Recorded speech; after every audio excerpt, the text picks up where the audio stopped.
کوثر صاحب یہ بات بتائیے، میں ٹھیک ہے، میں آپ کا پوائنٹ، آپ کا جو فارمولا ہے میں 1 منٹ کے لیے اس کو ٹیبل پہ رکھ لیتا ہوں، ذرا آئیے اس کو بیٹھ کے ڈسکس کرتے ہیں. یعنی کہ ایک برطانوی شہری جو ہے وہ پاکستان کے سیاسی معاملات کے اندر جو ہے وہ کوئی عمل دخل نہیں لے سکتا، ایسے ہی ہے؟ یہی آپ نے بات کہی، ایسے ہی ہے نا؟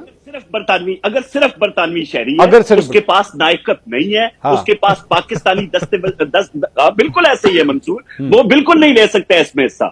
اگر وہ وہاں پہ پرپز آف وزٹ میں بار بار کیوں کہتا ہوں، اگر وہ اپنے والد سے ملنا چاہتے ہیں، لیگل گراؤنڈ پہ آ کے ان کے لیے لڑنا چاہتے ہیں، بالکل آئیں لڑیں. اگر پھر وہ تحریک انصاف کے اس پرتشدد احتجاج کا حصہ بننا چاہتے ہیں تو بالکل برطانیہ میں جس طرح کے قوانین ہیں، پھر یہ نہیں دیکھا جائے گا کہ ان کا تعلق گولڈ سمتھ فیملی سے ہے یا کسی سلور فیملی سے ہے. وہ جو حقوق ہیں ان کے ایز اے سیاح، اس کو ملحوظ رکھ کے ان کی خاطر جو ہے وہ تواضع کی جائے گی. ان کو کسی انتشاری سیاست کا حصہ بالکل نہیں بننے دیا جائے گا. میں ویسے اپنی نالج کی خاطر ایک سوال کوثر صاحب کر رہا ہوں کہ کیا حسن نواز اور حسین نواز کے پاس نائکوپ ہے؟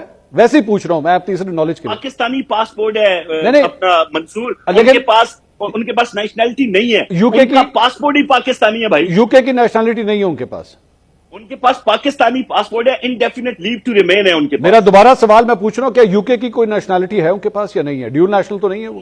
اگلا سوال بھی میں بتا دیتا ہوں. آپ کہیں گے جی حسین نواز نے یہ کہا تھا کہ ہم تو پاکستانی شہری نہیں ہیں، آن ریکارڈ ان کا کوئی بیان نہیں ہے. اس کی تردید وہ اسلام آباد ہائی کورٹ میں 2 دفعہ کر چکے ہیں. میں اسی لیے تو آپ سے پوچھ رہا ہوں، سوال کیا تھا کوثر صاحب، میں اسی لیے تو آپ کی رائے میں وہ اس وقت پاکستانی شہری ہیں، یو کے کی سٹیزن شپ کے ساتھ ان کا کوئی تعلق نہیں ہے. میں اسی لیے آپ سے پوچھ رہا ہوں یہ بات. بالکل ان کے پاس انڈیفینٹ لیو ٹو ریمین ہے.